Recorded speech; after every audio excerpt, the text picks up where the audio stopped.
Hi అండి. ఈరోజు అయితే మన పూర్ణ మార్కెట్ అనమాట, వైజాగ్ పూర్ణ మార్కెట్ కలెక్షన్ చేయడం అయితే జరిగింది. ఇక్కడ ఉన్న పూర్ణ మార్కెట్లో ప్రతి ఒక్కరు మాకు సపోర్ట్ చేయడం కూడా మాకు చాలా ఆనందంగా ఉంది. ప్రతి ఒక్కరు వాళ్ళ కోసం ఏం చెప్తావు? వాళ్ళందరికీ భగవంతుడి ఆశీస్సులు ఎప్పుడు వాళ్ళు ఎన్నంటే ఉంటుంది. నా ఆశీస్సులు కూడా వాళ్ళకి ఎప్పుడు ఉంటుంది. వాళ్ళందరికీ ధన్యవాదాలు. నేనైతే దండం పెట్టకూడదు, ఆశీస్సులే అందియాలి. మాకు సపోర్ట్ చేసినందుకు చాలా ఆనందంగా ఉంది. జనాలు అందరిలో కూడా ఎస్పెషల్లీ మన వైజాగ్ జనసేన మా అమ్మని చూస్తే ఇంకా మేము మామతో కూడా మేము పరిగెట్టలేకపోతున్నాం.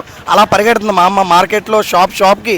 అంటే ప్రతి ఒక్క దుకాణదారుడు వద్దకు వెళ్ళి స్వచ్ఛందంగా ఎవరిని కూడా ఫోర్స్ చేయకుండా బాబు పాపకి సాయం, పాపని కాపాడుదాం ఒకే ఒక మెసేజ్తో మా అమ్మ అయితే ఇక్కడ అందరినీ కూడా స్వచ్ఛందంగా విరాళాలు అయితే సేకరిస్తుంది.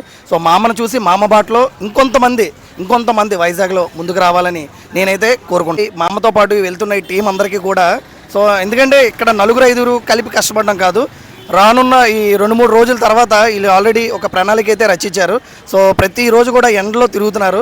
వీళ్ళ వెనకతల ఒక జన సముద్రం అతి త్వరలోనే మా అమ్మ వెనకతల మా అమ్మ తప్పకుండా కదులుతున్నారు. ఆల్రెడీ వాళ్ళందరూ కూడా మీ వరకు చేరి ఇదంతా కూడా జెన్యున్గా ఈ అమౌంట్ పాప తాలూకా పేరెంట్స్కి మనం ఇచ్చిన రోజు మా అమ్మ ఏదైతే ఒక మొక్కు కోరుకుంది, మన వెంకటరమణమూర్తి గుడి వద్దకు వెళ్దామని చెప్పి తప్పకుండా పాప చిరంజీవిగా పునర్జన్మ దేవుడు ప్రసాదిస్తాడు. అది నెరవేరిన వెంటనే ఇలాగ ఈ టీం అందరూ ఎవరైతే కష్టపడుతున్నారో తిరుపతి వెళ్ళి వెంకన్న స్వామి దర్శనం చేసుకుందాం. గోవిందా గోవిందా గోవిందా.